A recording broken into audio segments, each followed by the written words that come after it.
वो जो हजारों करोड़ रुपए लगा है ना, उसमें से फर्जी के काम नहीं हुआ। कितने 200-250 करोड़ का तो फाइलों पे काम हुआ है, और उसका तो पता ही नहीं है। 200 का की तो सरकार ने माना है कि 200 करोड़ रुपए का फाइल पे काम हुआ है, ज़मीनी स्तर पे काम नहीं हुआ। मैं सरकार से मांग करता हूँ कि उस फाइल को कुरेदें, देखें। अफसरों को अंदर करने से कुछ नहीं होगा। उनके पैसे की वसूली तो नहीं हुई जो आम जनता से की जेब में से लिया गया पैसा था। नमस्कार, मेरा नाम है शकुन रघुवंशी और आप देख रहे हैं todayBhaskar.com। आज हम आपका साबका करा रहे हैं कांग्रेस नेता और बल्लभगढ़ से कांग्रेस के प्रत्याशी होने के लिए दमखम ठोकने वाले ललित बंसल जी से। उनसे ही जानते हैं क्या चल रहा है। ललित जी नमस्कार। नमस्कार सुकुन जी, पहले तो मैं आपको नमस्कार करता हूँ, आपके दर्शकों को सबको नमस्कार करता हूँ। बढ़िया चल रहा है। जो आपने पूछा कैसा चल रहा, मैं कहता हूँ बढ़िया चल रहा है। नहीं, मंत्री जी का विधानसभा है ना, इसलिए पूछना पड़ता है कि कैसा चल रहा है। मंत्री जी की विधानसभा है, बिल्कुल ठीक बात है। मंत्री जी लगभग 4.5 साल से मंत्री हैं हमारे बल्लभगढ़ क्षेत्र से। आप मेरे से ज़्यादा घूमते हैं जगह जगह, तो आपको भी सारी बात पता है। मंत्री जी के क्षेत्र में गंदगी की भरमार है। सड़कें, आप भी चल के आए होंगे कहीं ना कहीं, तो सड़कों का बुरा हाल है। जो बीजेपी की सरकार या मंत्री जी कहते हैं कि भाई मैंने सड़कें इतनी बनवा दी, तो ये बात आप भी जान सकते हो, आम आदमी भी जान सकता है कि सड़कें कितनी बनी और किस तरह की बनी और कहाँ तक बनी और कितनी नहीं बनी। नहीं, मंत्री जी जो है, मंत्री का मतलब होता है कि अपने विधानसभा क्षेत्र के लिए वो स्पेशल इमदाद ला सकते हैं सीएम से। कितनी इमदाद ले आए अब तक? देखो, विकास की बात होती है, ज़मीन पे दिखना चाहिए कितना वो कितना पैसे वो लेके आए बल्लभगढ़ विधानसभा के लिए और क्या काम हुआ। हमें तो ऐसा कुछ काम दिखाई नहीं देता ज़्यादा। आप से मैं बात करूँ विकास की और पैसे की कि वो कितना पैसा लाए हैं, तो कहीं ना कहीं मैं गांधी भवन की बात करूं, जिसको कांग्रेस के राज में वो शुरू हुआ था और इतने में ही कांग्रेस की सरकार चली गई और बीजेपी की 8-9 साल सरकार हो गई। अभी तक वो अधूरा पड़ा हुआ है। नहीं, काम चल रहा है उस पर? नहीं, कोई काम नहीं चल रहा। और मैं आपको बता दूं, जितना काम हुआ है उस पर काम हुआ है, मैं ये नहीं कह रहा काम नहीं हुआ, काम हुआ है। उस पैसे की भी बर्बादी होने वाली है। वो जनता का पैसा है, सरकार का या मंत्रियों का अपने घर का पैसा नहीं है, वो जनता का पैसा है। उस पर जो पैसा लग चुका है वो भी वेस्टेज होने जा रहा है, क्योंकि जब उसकी देखरेख नहीं होती तो पानी, बारिश, सफाई नहीं होती जिस चीज़ की। आप अपने घर को ही ले लीजिए, जिस चीज़ की सफाई नहीं होगी, जिसकी देखरेख नहीं होगी, वो खंडर होने में उसको देर नहीं लगेगी। तो आप आरोप लगा रहे हैं, मतलब अनदेखी कर रहे हैं जानकर? बिल्कुल, मैं सरकार पर आरोप लगा रहा हूँ, उसकी अनदेखी कर रहे हैं। सरकार जो जनता का पैसा है उसको बर्बाद कर रही है। या तो उसको जल्दी से जल्दी कंप्लीट किया जाए और जो लोगों के काम आ सके। मंत्री जी सबको कह रहे हैं कि हमारे इलाके में कोई ऐसा क्षेत्र नहीं जहाँ पे काम रुक गया हो, कंक्रीट बिछाई जा रही है लगातार।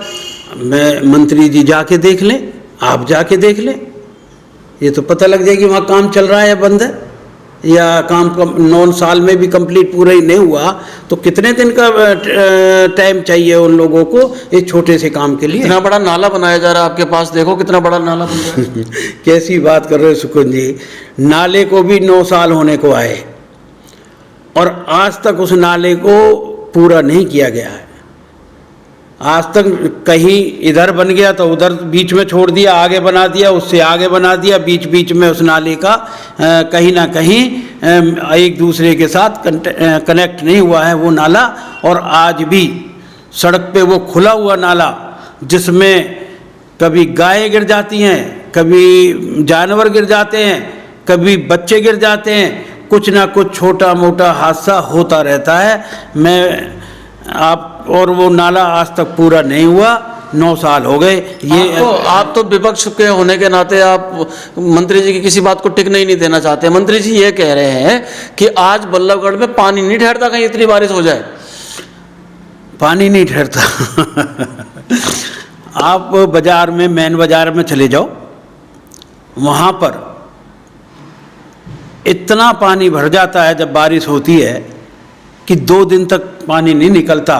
बहरा मिल के सामने आपको मैं जगह भी बता देता हूँ, सारे बाजार में पानी भरता है भरने के लिए तो, लेकिन बहरा मिल के सामने तो 2 दिन तक भी पानी नहीं निकलता। आप पानी की बात करते हैं, अनाज मंडी की बात करते हैं, अनाज मंडी में 1.5 फुट पानी भर जाता है और 3 दिन नहीं निकलता। और पानी की निकासी की बात करें, पानी की तो शहर में कहीं भी कोई अच्छी तरह से कोई निकासी नहीं है। मैं आपको एक और बताता हूँ, सरकार के पैसे की बर्बादी। जितनी भी आजकल सड़कें बन रही हैं सुगन जी, उनके बराबर में नाला बनाया जा रहा है। आप भी देख रहे होंगे, चाहे वो सेक्टर में है चाहे कहीं भी हैं, उसके बराबर में नाला बना। उन नालों को तो बना देते हैं, ठेकेदार से टेंडर छोड़ा, नाले बन गए, सरकार ने टेंडर छोड़ा, बन गए। लेकिन उन नालों को जब तक तुम एक नाले से दूसरे नाले में उसको नहीं जोड़ोगे, आगे नहीं जोड़ोगे, जब तक उस नाले का क्या फायदा है। जितने भी नाले बने हुए हैं, मैं 1-2 की तो कहता नहीं, वो नाले आज तक, चाहे वो सेक्टर में हो चाहे शहर में हो, वो नाले एक दूसरे नाले से जहाँ पर पानी मेन जाना है वहाँ से जुड़े हुए नहीं हैं। इसलिए वो उस नालों का कोई आज तक कोई फ़ायदा नहीं है। सड़कों पे पानी जाम होता है बरसात के टाइम में। और मैं आपको बताऊं, सीवर लाइन का इतनी बुरी व्यवस्था है, सीवर लाइन का पानी सड़कों पे भरा रहता है, सीवर हर समय ओवरफ्लो रहती है। नहीं तो ये तो स्मार्ट सिटी में रहते हो, आपको तो गर्व होना चाहिए। Smart city, clean Faridabad, green Faridabad, कहाँ है स्मार्ट सिटी? सुकुन जी बताओ तो सही, आप भी फरीदाबाद में ही रहते हो, विदेश में तो नहीं रहते। हजारों करोड़ रुपए लग गए आपके बल्लभगढ़ में, 200 करोड़ रुपए की तो जांच ही चल रही है। उससे ये वो जो हजारों करोड़ रुपए लगा है ना, उसमें से फर्जी काम नहीं हुआ। कितने 200-250 करोड़ का तो फाइलों पे काम हुआ है, और उसका तो पता ही नहीं है। 200 का की तो सरकार ने माना है कि 200 करोड़ रुपए का फाइल पे काम हुआ है, ज़मीनी स्तर पे काम नहीं हुआ। मैं सरकार से मांग करता हूँ कि उस फाइल को कुरेदें, देखें। अफसरों को अंदर करने से कुछ नहीं होगा, उनके पैसे की वसूली तो नहीं हुई जो आम जनता से की जेब में से लिया गया पैसा था, हाउस टैक्स से, पानी के बिल से या आरडी से, किसी भी चीज़ से उन्होंने जनता से कहीं तो पैसा होता है वो, चाहे वो टैक्स से लिया हो, व्यापारी से, किसी भी तरह से लिया हो, वो पैसा जो कहाँ गया, अफसरों की जेब में गया तो अफसरों से उसको लो ना, नेताओं की जेब में गया तो नेताओं से लो ना। कौन सा नेता की जेब में गया, उस नेता का को चेक क्यों नहीं करते, उस नेता की पूछताछ क्यों नहीं करते, उस नेता की इंक्वायरी क्यों नहीं करती सरकार? नहीं, आपका इशारा है किसी की तरफ? मैं तो सरकार, किसने लिया, मैं इशारा किसी से नहीं, मैं तो एक सरकार से पूछ रहा हूँ। मैं सरकार से पूछ रहा हूँ, किसी अफसर को, छोटे को, क्लर्क को, एसडीओ को, जेई को, मैं मानता हूँ वो भी दोषी हुए, वो तुमने जेल में भेज दिए, वो 2 महीने 3 महीने 1 महीने रह के आ गए, जमानत हो गई, अब खुले ढूंढ रहे हैं, या उनको नौकरी पे भी अब दोबारा लगा लिया गया, या लगाया या नहीं लगाया, लेकिन जनता के पैसे की वसूली तो नहीं हुई सुगन जी। तो कांग्रेस इसको मुद्दा भी तो नहीं बना रही, कांग्रेस का संगठन नहीं है। आप देखो ना, पिछले 8-9 साल से कांग्रेस का जिलाध्यक्ष नहीं है। कांग्रेस विपक्षी पार्टी हो सकती थी, कांग्रेस बिल्कुल भी मैदान में नहीं है। कांग्रेस के नेता एक साथ नहीं बैठते। आपके प्रदेश के नेता 3-3, 4-4 गुटों में बटे हुए हैं। वो गुटबाजी आपके यहाँ तक पहुँची हुई है, कैसे आप मुद्दा कैसे बनाओगे? ऐसा नहीं है, कांग्रेस का संगठन है। यदि कांग्रेस का संगठन नहीं होता तो ये 200 करोड़ की जो फाइल थी वो नहीं खुलती। दूसरी बात, कांग्रेस एक है, कोई गुटबाजी नहीं है, लेकिन सब अपने हक की लड़ाई लड़ते हैं। जैसे आप और शारदा जी लड़ रही हैं। देखो, सब अपने हक की लड़ाई लड़ते हैं, इच्छाएं होती हैं। बड़ी पार्टी है कांग्रेस पार्टी, बड़ी पार्टी है, समुंदर है, शैलजा जी हों, चाहे और दूसरे लोग हों, रणदीप जी हों, किरण जी हों, वो अपने हक की लड़ाई लड़ रहे हैं, भूपेंद्र हुड्डा जी अपने हक की लड़ाई लड़ रहे हैं। सबको राइट है, सबको अपनी बात कहने का राइट है। और जहाँ तक संगठन की बात है, मैं समझता हूँ शायद ये सितंबर का महीना चल रहा है, सितंबर के अंदर कुछ 30%, 40%, 50% संगठन हमारा बनकर तैयार हो जाएगा। चुनाव के समय एक हो जाएंगे सब लोग? चुनाव के समय सब एक होंगे, ये आप देख लेना। सिर्फ और सिर्फ अभी एक जो छोटा सा ये है कि भाई में लोग जुड़े हुए हैं एक दूसरे से, जो भूपेंद्र हुड्डा जी से जैसे मैं जुड़ा हुआ हूँ, मैं दीपेंद्र जी से मैं जुड़ा हुआ हूँ, तो मेरा उनका मन है कि भाई मेरा ललित जी मेरे से जुड़े हैं तो ललित जी को मैं कहीं ना कहीं एडजस्ट करूं, टिकट दिवाऊं। शारदा जी जुड़ी हुई है तो शारदा जी का भी उनकी तरफ ये है कि भाई अपने फेवर के लोगों को ज़्यादा से ज़्यादा टिकट दिवाने का। आपके फेवर में क्या दावा आप करते हैं कि आपको उम्मीदवार बनाए कांग्रेस? देखिए, सबसे पहले मैं एक बात कहता हूँ सुगन जी, हरियाणा के अंदर अपने अग्रवाल कहो, वैश्य समाज की बात करें, सबसे ज़्यादा वोटें हमारे बल्लभगढ़ विधानसभा में हैं, जो 88 विधानसभा लगता है, विधानसभा वाइज देखें? हाँ, विधानसभा।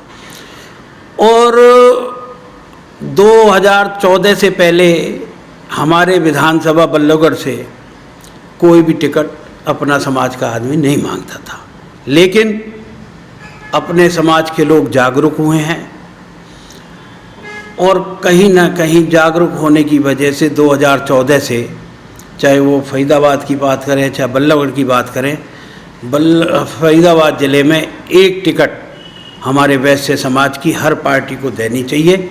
मैं कांग्रेस की बात नहीं करता, कांग्रेस तो देगी और देनी भी चाहिए।